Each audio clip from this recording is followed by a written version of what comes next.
Good night, teacher. My name is Alondra. Bueno, en este apartado voy a estar explicando sobre el verbo to be. El verbo to be primordialmente quiere decir ser, estar o tener. Este verbo se utiliza como verbo principal y como auxiliar en pasado y en presente es irregular. El verbo to be quiere decir ser, estar o tener. En presente el verbo se conjuga con I am, you are, he, she, it, con is, y los pronombres plurales con we, you y they se conjugan con are. En el tiempo pasado, la mayoría de los pronombres se conjugan con will, excepto he, she, it y I, que se conjugan con was. Este mismo, en las formas perfectas el pasado toma forma de being y en la forma progresiva toma forma de being. El verbo to be también puede ser usado para hablar de forma verdadera, de hechos o de datos que pudieron ocurrir en el pasado. Este verbo toma forma de was y de were en ese tiempo y dependiendo del pronombre personal con el que se vaya a conjugar. El verbo to be también puede usado en la forma de futuro y de esta manera se utiliza el will be, que es usado para hablar de algo que será o estará en el futuro. Uno de los ejemplos que se pueden dar, por ejemplo, en el verbo to be en presente, de la forma afirmativa sería Peter is hungry, que significa Peter tiene hambre. En la forma de pregunta sería Is Peter hungry? Que significa Peter tiene hambre. Y en la manera de negativa sería Peter is not hungry, que sería Peter no tiene hambre. Este mismo verbo to be, pero ahora en la manera de pasado, de la manera afirmativa, sería, por ejemplo, Barry was ill, que sería Barry está enfermo. En la manera negativa sería Barry was not ill, que sería Barry no está enfermo. Y en la manera de pregunta sería was Barry ill, que sería Barry está enfermo. Posteriormente, el verbo to be en futuro de la manera afirmativa sería The game will be tomorrow at 10 o'clock, que significa el partido será mañana a las 10 de la mañana. De la manera negativa sería The game will not be tomorrow at 10 o'clock, que sería el partido no será mañana a las 10.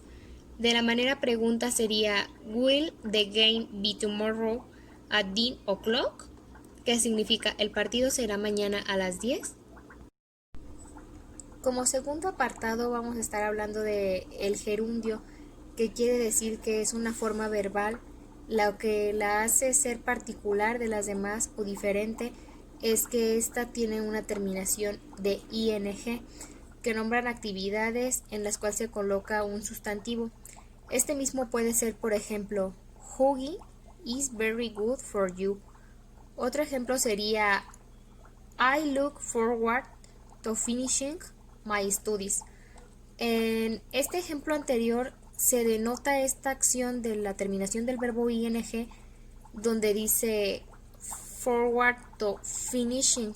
El verbo que termina sería finish y termina con ing, lo que lo hace ser finishing. Bueno, este gerundio puede ser sujeto en una oración también de esta manera, que sería flying is lovely. Los gerundios también pueden ser objeto de la oración She likes eating chocolate. En esta acción se renombra en el apartado de hearing, que sería en verbo normal sería hear, pero agregando el término ing sería eating.